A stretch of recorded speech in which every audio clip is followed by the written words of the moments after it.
दोस्तों आज की फिल्म जो एक्सप्लेन करने वाले हैं उसका नाम है द इम्पॉसिबल। दोस्तों ये कहानी एक सच्ची घटना पे बनी है जो कि थाईलैंड में आई 2004 की सुनामी के बारे में है, जिसमें न जाने कितने लोग बेघर हो गए थे और उनके अपने उनसे दूर हो गए थे। ये कहानी उन्हीं में से एक परिवार की है। तो कहानी शुरू करने से पहले मैं आपको बता दूं कि ये मूवी ऑस्कर नॉमिनेशन में भी जा चुकी है, तो इससे आपको आइडिया हो गया होगा कि ये मूवी कितनी बेहतरीन होगी। तो चलिए कहानी की शुरुआत करते हैं। मूवी की शुरुआत में हम 5 लोग को एक परिवार को देखते हैं जिसमें कि हेनरी और मारिया हस्बैंड वाइफ होते हैं। उनके 3 बच्चे होते हैं जिसमें सबसे बड़े बेटे का नाम होता है लूकस, उनके छोटे बेटे का नाम होता है थॉमस और सबसे छोटे बेटे का नाम होता है साइमन, जो कि अभी सिर्फ 5 साल का है। ये पूरा परिवार प्लेन में बैठ के अपने क्रिसमस की छुट्टियां एंजॉय करने जा रहा होता है। यहाँ मारिया को प्लेन में काफ़ी डर लगता है, जिसे देखकर लूकस उनका काफ़ी मजाक उड़ाता है। यहाँ आप टॉम हॉलैंड को देख सकते हैं जिन्होंने स्पाइडरमैन का रोल निभाया है। दोस्तों इस फिल्म में टॉम हॉलैंड बहुत ही छोटे हैं, आगे जाके इनको क्या पता था कि ये थैनोस से लड़ेंगे, इन्हें कहाँ पता था। गाइस आगे बढ़ते हैं। प्लेन लैंड होता है और ये सारे लोग एक काफ़ी खूबसूरत रिजॉर्ट पे रुकते हैं जिसके सामने एक बहुत ही विशाल समुंदर होता है जो देखने में काफ़ी खूबसूरत लग रहा था। अब रात हो जाती है और रिजॉर्ट में ठहरे सारे लोग डिनर करते हैं, एक क्वालिटी टाइम स्पेंड करते हैं और नेक्स्ट डे क्रिसमस होता है, इसलिए हेनरी अपने बच्चों के लिए गिफ्ट पहले ही ला के रख देता है। जब वो उठते हैं तो उसे देख के काफ़ी खुश होते हैं और इसके बाद वो लोग समुंदर में जाते हैं और उसकी खूबसूरती को निहारते हैं। वहाँ वो लोग नेचर को काफ़ी करीब से देखते हैं और ऐसे ही करते करते रात हो जाती है। सब लोग सो जाते हैं। अब उन लोगों को उस रिजॉर्ट में ठहरे हुए 2 दिन हो जाते हैं। तीसरे दिन जब हेनरी और मारिया एक साथ बैठे होते हैं तो हेनरी उसे बताता है कि ऑफिस ने सबको एक मैसेज भेजा है जिसमें लिखा है कि वो इस साल किसी एक पर्सन को जॉब से निकाल देंगे। दरअसल दोस्तों हेनरी जो होता है वो जापान की एक काफ़ी बड़ी कंपनी में काम करता है और मारिया एक डॉक्टर है, लेकिन उसने अपनी फैमिली के लिए अपनी जॉब छोड़ दी ताकि वो अपने बच्चों का ख्याल रख सके। जब हेनरी उसे इस बारे में बताता है तो वो कहती है कि हमें घर चलना चाहिए, हम तुम्हारी इस जॉब को गवा नहीं सकते। लेकिन हेनरी कहता है कि हम ऐसे बीच में कैसे छोड़ के जा सकते हैं। जिसके बाद वो कहता है कि मैं बच्चों के साथ खेलने जा रहा हूँ। उसे देख के लग रहा था कि उसे ज़्यादा फिक्र नहीं है अपनी जॉब की। और मारिया भी दोस्तों डिसाइड करती है कि वो यहीं पे रुकेगी और वो बैठकर बुक पढ़ना चालू कर देती है। हेनरी और बच्चे पूल में काफ़ी एंजॉय करते हैं, पर तभी उन्हें कुछ महसूस होता है। पहले तो वो उसे इग्नोर करते हैं, लेकिन अगले ही पल पूरे आसमान से पंछी इकट्ठा होने लगते हैं, जिसके बाद ज़मीन भी कांपने लगती है। मारिया देखती है कि समुंदर किनारे सारे पेड़ तेज़ी से गिरते जा रहे हैं और फिर देखते ही देखते समुंदर अपनी पीक पे आ जाता है और एक काफ़ी बड़ी लहर आती है और सबको अपनी चपेट में ले लेती है। ये लहर बहुत ही ज़्यादा बड़ी होती है दोस्तों। ये सीन काफ़ी बेहतरीन बनाया गया इस मूवी का। अब देखते देखते पूरा रिजॉर्ट तबाह हो जाता है और सब लोग अपनी जान बचाने के लिए इधर उधर भागने लगते हैं। मारिया हेनरी को बोलती है कि पूल से जल्दी बाहर आओ, लेकिन तब तक काफ़ी देर हो चुकी थी। वो लहर सब कुछ बर्बाद कर देती है और एक पल पे सब कुछ गायब हो जाता है। कुछ देर बाद हमें मारिया देखती है जो पेड़ के सहारे से खुद को बचाए हुए थी, लेकिन उसके पास सिर्फ पानी ही था और ढेर सारा मलबा था। वो काफ़ी चिल्लाती है ताकि कोई मदद कर सके उसकी, लेकिन यहाँ पर उसे कोई बचा नहीं सकता। सभी लोग, हर तरफ तबाही मच चुकी है। और तभी इस टाइम पर उसे लूकस दिखता है। वो उसे आवाज़ लगाती है और वो उसके पास जाने की सोचती है। मारिया उस पेड़ को छोड़ती है जिसके सहारे वो रुकी थी, लेकिन पानी का बहाव इतना तेज होता है कि वो और लूकस दोनों उसमें बहने लगते हैं। अब इससे पहले वो दोनों कुछ और तरकीब लगाते पास आने के लिए, तब तक एक और लहर आती है और फिर से सब कुछ अपने साथ ले जाती है। और शायद ऊपर वाले ने एक माँ की दुआ सुन ली थी और थोड़ी देर बाद लूकस को मारिया दिख जाती है। एक मलबे के किनारे थी। वो उसे देख लूकस तैरता हुआ उसके पास जाता है और मारिया भी उसके पास आती है। दोनों एक बड़े से पेड़ की टहनी को पकड़ लेते हैं और खुद को उस पानी के बहाव से बचाते हैं। इसके बाद लूकस अपनी मॉम से पूछता है कि और सारे लोग कहाँ हैं मॉम। तो मारिया दबी हुई आवाज़ में कहती है कि बेटा मुझे नहीं पता। अब दोनों धीरे धीरे किनारे पर जाने लगते हैं जहाँ पे पानी कम होता है, पर लूकस देखता है कि उसके मॉम के पैर में काफ़ी बड़ा घाव हो गया है और इसकी वजह से वो चल नहीं पा रही है। पर वो अपनी तकलीफ़ नहीं बताती उसे, क्योंकि उससे लूकस की हिम्मत घट जाएगी। अब थोड़ी दूर चलने पे काफ़ी पानी कम हो जाता है, लेकिन वहाँ उन्हें कोई नहीं मिलता। हर तरफ सिर्फ मलबा और पानी था। तभी लूकस को एक बच्चे की आवाज़ सुनाई देती है, जिसे सुन वो अपनी मॉम से कहता है कि हमें उसकी मदद करनी चाहिए, लेकिन मारिया मना करती है। उसे लगता है कि इससे लूकस की जान को खतरा हो सकता है, लेकिन लूकस उसकी नहीं सुनता और उस बच्चे को ढूंढ लेता है। वो उसे अपनी पीठ पे बैठा लेता है, जिसके बाद उन लोगों को एक बड़ा सा पेड़ दिखता है और लूकस उस पेड़ पे उस बच्चे को चढ़ा देता है, जिसके बाद वो अपनी मॉम को भी चढ़ाता है, लेकिन पैर के घाव की वजह से वो ऊपर नहीं चढ़ पा रही थी।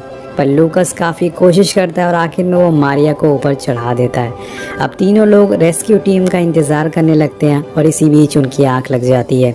फिर यहाँ हम उस तबाही का असली मंजर देखते हैं। चारों तरफ बस लाशें पड़ी थी और हर चीज़ मर चुकी थी, जानवर से लेके इंसान तक सब कुछ तबाह हो गया था। वेल इसके बाद लूकस की आंख खुलती है और वो देखता है कि कुछ गांव वाले उसकी तरफ आ रहे हैं।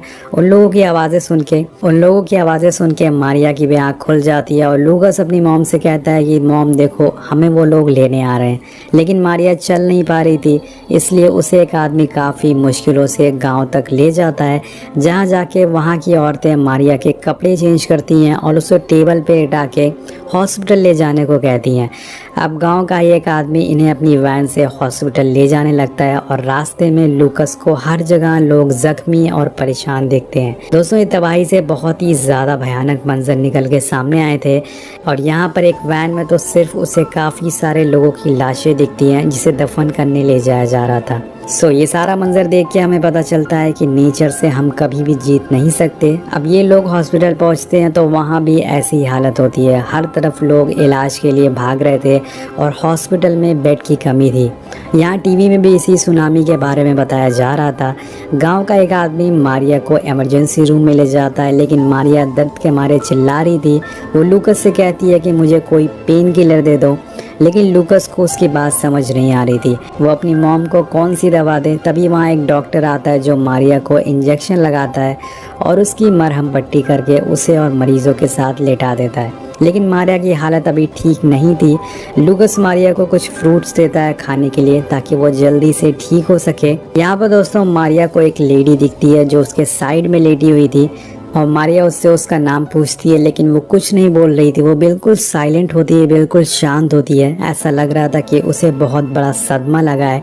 मारिया लूकस से उसे भी फ्रूट देने को कहती है, पर जैसे ही वो लेडी फ्रूट खाती है वो उल्टी करने लगती है, खून की उल्टी करने लगती है, जिसके फ़ौरन बाद मारिया को भी उसी तरह से सेम खून की उल्टियाँ होने लगती है, जिसमें वो अपने मुंह से कुछ निकालती है काफ़ी अजीब तरह से। शायद ये पानी में बहा मलबा हो सकता है, एक गलती से उसके पेट में चला गया है, जिसे देख के वहाँ सारे पेशेंट काफ़ी डर जाते हैं और लूकस भी ये देखकर काफ़ी डर जाता है। लेकिन तभी वहाँ एक नर्स उस मलबे को मारिया के मुंह से निकालती है, जिससे कि उसे थोड़ा आराम मिल सके और इसके बाद मारिया थोड़ी देर के लिए सो जाती है।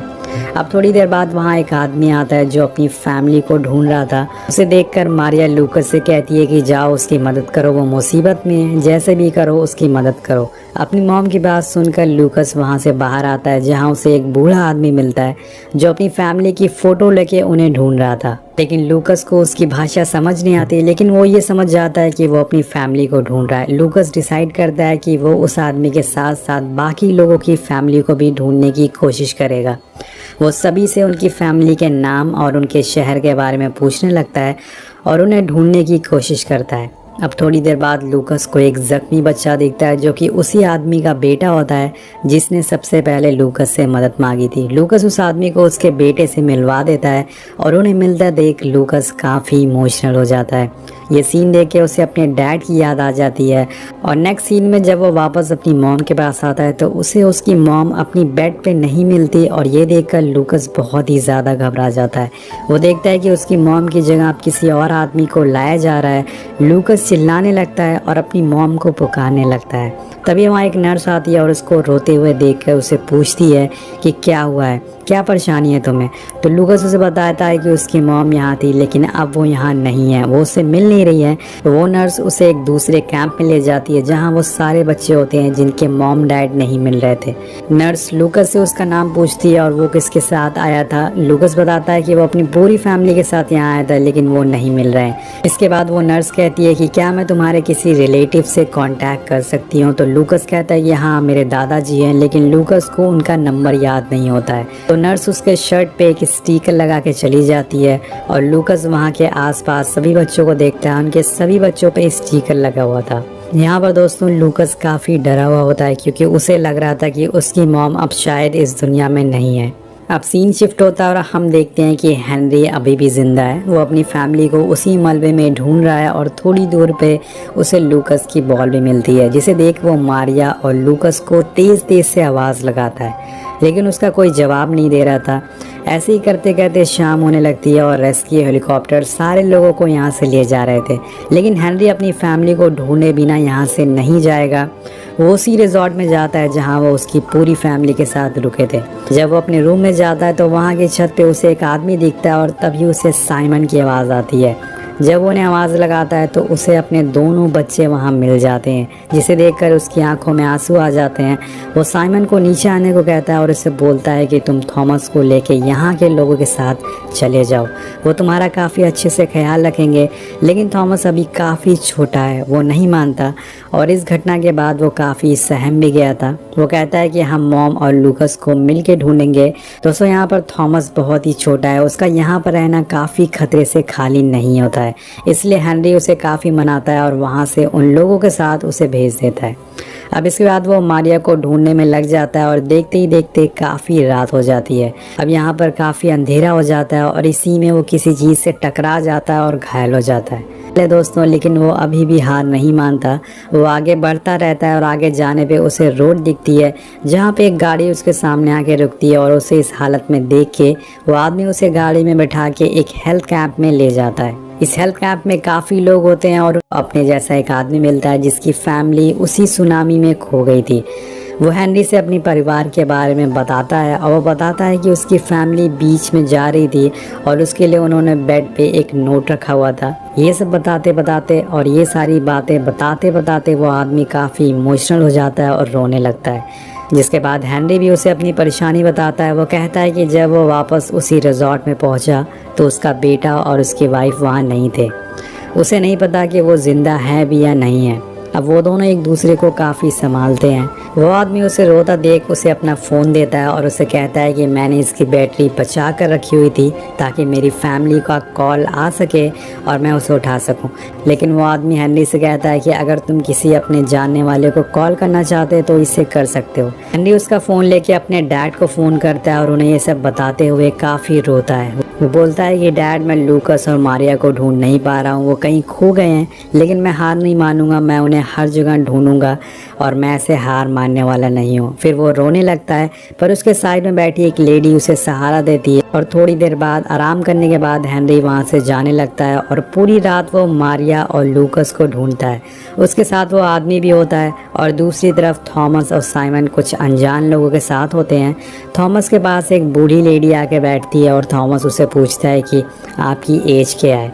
वो बोलती है कि 74। तो थॉमस अपनी एज बताता है कि मेरी एज 7 साल है। वो लेडी उसे पूछती है कि क्या तुम्हें स्टार्स देखना पसंद है। तो थॉमस कहता है मुझे अलास्का कॉन्स्टलेशन जैसे स्टार देखना काफ़ी पसंद है, लेकिन यहाँ आसमान अलग है, यहाँ मंजर अलग है। वो कहती है कि क्या तुम्हें पता है कि इनमें बहुत सारे स्टार्स हज़ारों साल पहले मर चुके हैं। थॉमस बोलता है कि सच में ऐसा पॉसिबल है। वो लेडी बोलती है कि हाँ वो मर चुके हैं, लेकिन एक समय ऐसा भी था जब उनमें बहुत रोशनी थी और उनकी लाइट अभी भी स्पेस में ट्रैवल कर रही है। वो कहती है कि ये इम्पॉसिबल है बताना कि कौन सा स्टार मर चुका है और कौन सा जिंदा है। ये बोलते ही उसकी आंखों में आंसू आ जाते हैं और वो थॉमस को सहारा दे रही थी कि उसके पेरेंट अभी भी ज़िंदा हैं और जल्दी सब कुछ ठीक हो जाएगा। ये काफ़ी बेहतरीन सीन होता है दोस्तों मूवी में। वेल गाइस, अब दूसरी तरफ लूकस को अब लगने लगता है कि उसका पूरा परिवार मर चुका है और वो बिल्कुल अकेला है। तभी उसके पास एक नर्स आती है जो उसे कुछ सामान दिखाती है और उन्हें पहचानने को बोलती है, लेकिन लूकस उन सामानों को देखकर पहचान नहीं पाता। इसके बाद वो नर्स उसे एक रूम में ले जाती है जहाँ मारिया लेटी हुई थी है, जिसकी हालत अब काफ़ी ख़राब हो चुकी है। लूकस अपनी मॉम को देख के काफ़ी रोने लगता है और बोलता है कि मॉम आपने वादा किया था कि आप मुझे कभी छोड़ के नहीं जाओगी। वो अपनी मॉम को गले से लगा लेता है और इसके बाद नर्स उसे बताती है कि मारिया को अब सर्जरी की ज़रूरत है, जिसके लिए उन्हें हम लोग एक दूसरी जगह ले गए थे। इसी बीच उसकी रिपोर्ट किसी ने चेंज कर दी, जिसकी वजह से हम उसके बारे में तुम्हें नहीं बता पा रहे थे, और जब वो थोड़ा ठीक हो जाएगी तब हमें एक और सर्जरी उसकी करनी पड़ेगी, तभी तुम्हारी मॉम पूरी तरह से ठीक हो पाएंगी। अब नेक्स्ट सीन में हेनरी और वो आदमी पूरी कोशिश कर रहे हैं कि उन्हें उनका परिवार मिल जाए, और ऐसे ही ढूंढते ढूंढते वो दोनों एक लाश के ढेर के पास पहुंच जाते हैं, जहां पर हज़ारों की तादाद में लाशें होती है, लेकिन उन्हें वहां भी उनका कोई अपना नहीं मिलता।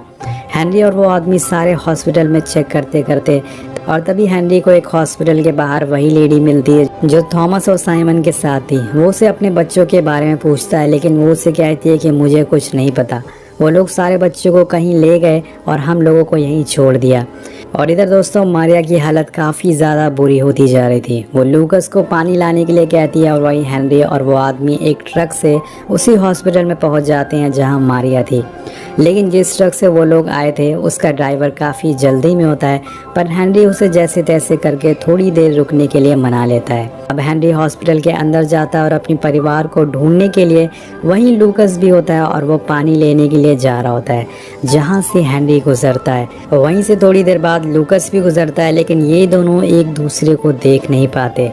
इसके बाद हेनरी सारे रूम को चेक करता है, तभी वो मारिया के रूम के बाहर पहुंच जाता है, लेकिन मारिया के पर्दे के पीछे होती है, जिस वजह से वो हेनरी को देख नहीं पाती। वो वहाँ से गुजर के चला जाता है, पर लूकस पानी लेते टाइम अपने डैड को पीछे से देखकर पहचान लेता है। वो भागते हुए नीचे जाता है, पर तब तक देर हो जाती है, और वहाँ इतनी भीड़ थी उसके डैड उसमें कहीं खो जाते हैं। और उसके बाद यहाँ पर लूकस फिर से काफ़ी मायूस हो जाता है, लेकिन वो हार नहीं मानता।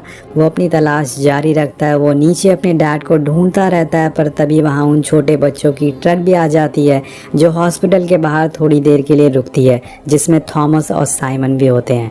साइमन टॉयलेट करने के लिए नीचे उतरता है, और तभी उसके पीछे से लूकस भी गुजर जाता है, पर वो फिर एक बार साइमन को देख नहीं पाता। अब साइमन दोबारा से उस ट्रक में जाके बैठ जाता है, और एक तरफ हेनरी भी ट्रक में जाके बैठ जाता है। वो लोग वापस जाने लगते हैं, और दोस्तों इस सीन में हम पूरे परिवार को एक जगह पर देखते हैं, लेकिन ये दोबारा बिछड़ने वाले थे। तभी लूकस अपनी पूरी ताकत से चिल्लाता है, डैड। उसकी आवाज़ उसके दोनों भाई पहचान लेते हैं, और थॉमस भी ज़ोर ज़ोर से लूकस लूकस चिल्लाता है। तभी लूकस अपने भाइयों को देख लेता है और उन्हें गले से लगा लेता है। अब वो तीनों भाई एक साथ थे, और इसी पर यहाँ पर एक और चमत्कार होता है। थॉमस अपने डैड को अपनी तरफ आते हुए देखता है। अब वो तीनों भाई अपने डैड से गले मिलकर रोने लगते हैं, और दोस्तों वो आदमी जो कि हेनरी के साथ था, वो रोते हुए ट्रक ड्राइवर से कहता है कि अब रुकने की कोई ज़रूरत नहीं है, मुसाफिर को अपनी मंजिल मिल गई है। लूकस यहाँ पर अपने डैड से कहता है कि मॉम यहीं पे है। अब सब लोगों को वो मारिया के पास ले जाता है, और हेनरी मारिया को देख के काफ़ी इमोशनल हो जाता है। वो उसे किस करता है, और मारिया कहती है कि अब वो मरने वाली है। तभी हेनरी उसे दोबारा किस करता है और उसे यकीन दिलाता है कि तुम जिंदा हो और तुम्हें कुछ नहीं होगा, हम सब तुम्हारे साथ हैं। और इसके बाद यहाँ पर नर्स आ जाती है, और वो मारिया को सर्जरी करने के लिए ले जाने लगती है। ऑपरेशन थिएटर में एक और लेडी भी होती है जिसकी सर्जरी मारिया से पहले होने वाली थी। वो मारिया से कहती है कि मैंने अपनी पूरी ताकत बचा कर रखी हुई है, क्योंकि मैं अपने परिवार को एक आखिरी बार अपनी आंखों से देखना चाहती हूँ। ये बोल के वहाँ से चली जाती है। जिसके बाद मारिया को अब सर्जरी के लिए ले जाया जा रहा था, और डॉक्टर्स उसे आंखें बंद करने को कहते हैं। मारिया जैसी आंख बंद करती है, उसे वही मंजर एक बार और याद आ जाता है कि कैसे वो उस विशाल लहर के सामने बेबस हो गई थी, कैसे उसके सामने सब कुछ तबाह हो गया था, और इसमें कैसे उसे चोटें आई थी। वहीं बार हेनरी और उसके बच्चे ऊपर वाले से अपनी माँ को बचाने के लिए मिन्नतें मांग रहे थे। कुछ देर बाद सुबह हो जाती है, और हेनरी लूकस के पास आता है और उससे कहता है कि मॉम ठीक है, अब हम घर जा रहे हैं। यहाँ पर एक इंश्योरेंस वाला आता है जो कि हेनरी और उसके परिवार को वापस ले जाने आया था। वो सभी लोगों को अब एक प्लेन से घर ले जाने को तैयार था, जिसके बाद वो सारे प्लेन में जाके बैठ जाते हैं। लूकस यहाँ जाने से पहले एक आखिरी बार अपनी मॉम के पास जाता है, और उसकी माँ पूछती है कि तुम ठीक हो ना। लूकस कहता है कि मैं आपके साथ हूँ, मैं आपको कभी छोड़कर कहीं नहीं जाऊँगा। लूकस अपनी मॉम से बोलता है कि मैंने डैनियल को देखा। डैनियल वही है जिसकी जान लूकस ने बचाई थी।